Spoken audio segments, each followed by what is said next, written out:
আসসালামু আলাইকুম। আমি এখন আসছি এফডিসির সামনে, তেজগাঁও এফডিসির সামনে। দেখেন আপনারা দেখেন এফডিসির মেরামতের কাজ চলতেছে। এফডিসির মেরামতের কাজ চলতেছে। নিচে হবে এফডিসি, পরে হবে মার্কেট। দেন এই সুন্দর ফ্লাইওভার ব্রিজটা দেখতেছেন। এই ফ্লাইওভার ব্রিজটা খুব সুন্দর সুন্দর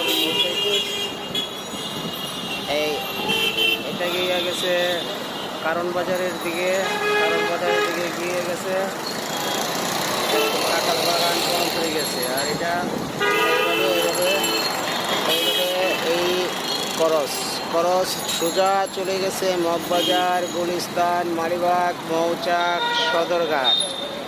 তারপরে এই যে ফ্লাইওভার ব্রিজটা দেখতেছেন না, এটা ডালা ছাড়ছে। এই যে ডালা এই ব্রিজ চলে গেছে